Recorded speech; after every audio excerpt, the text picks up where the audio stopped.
What shows did you work on? Well, I started with Thunderbirds. I started working on the feature film Thunderbirds Are Go. And after that, then I worked on Captain Scarlet, and then Joe 90, and then another puppet series called Secret Service. After that was finished, then I went to work on live action with real people instead of puppets.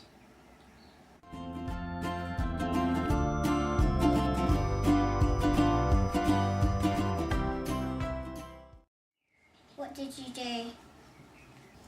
I first started making the sets, and my first project was an art gallery. I had to make all the walls and also all the paintings that went on it as well. And I also made interesting things like the cockpits of the rockets, etc., and aeroplanes, cottages, various offices and buildings, and also interesting things like jungles and deserts.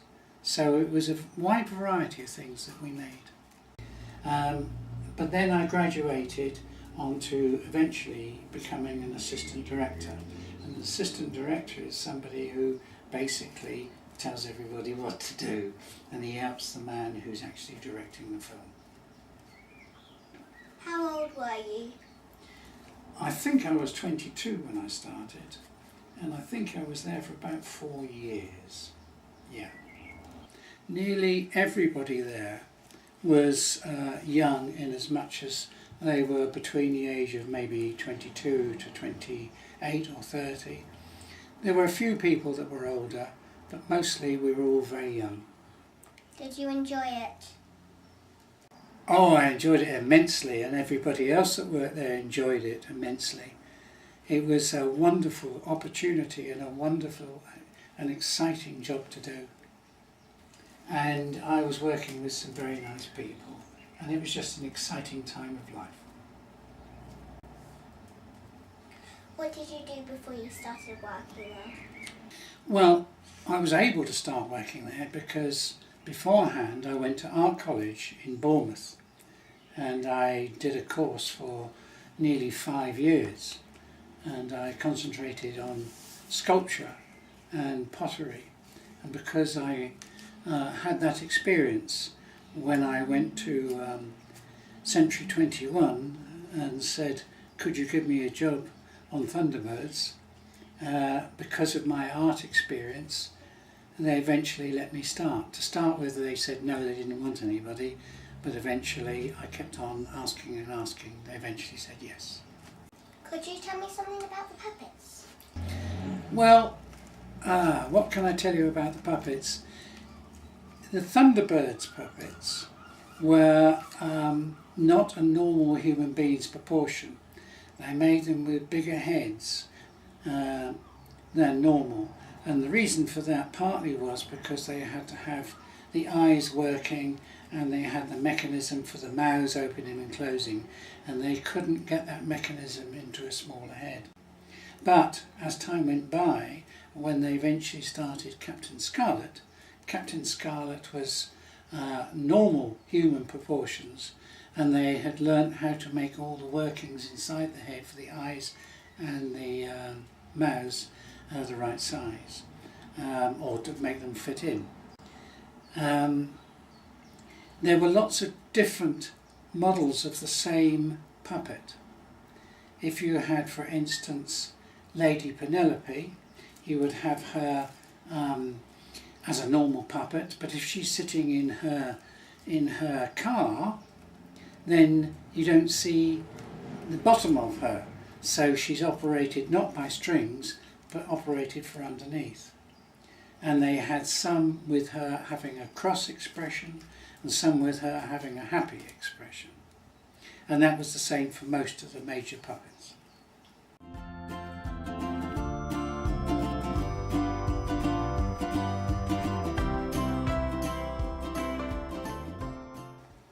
How long did it take to build a set? Well, that varied tremendously, because a simple set would only take a day or two to make, but a big complicated set would maybe take a couple of weeks. Say I'm making the inside of cathedral or something, it would be quite big and lots of detail. So it's very difficult to say. We had big tanks of water in there because, say, we wanted a jungle with a river running through it and crocodiles in it. It all had to be done in a huge, great tank of water. Now, if you wanted a desert, then there would be a great big expanse of sand. We'd have to get tons and tons of sand in it and cover the whole floor with it and get some small trees to go in and grasses and things like that. What special effects did you use? Oh, gracious, Isabel. Just about everything, I think. There were fire and explosions and water gushing out all over the place and buildings collapsing. It's difficult to explain exactly what they all do, but sometimes there would be cars blowing up, crashing into buildings, airplanes crashing. Blowing things up was what everybody loved doing. There was lots of fire with that as well, and that was quite exciting. But also we used to use things like, there was one series which had, I think I mentioned it, was the Amazon, and it had big, massive, great crocodiles in it.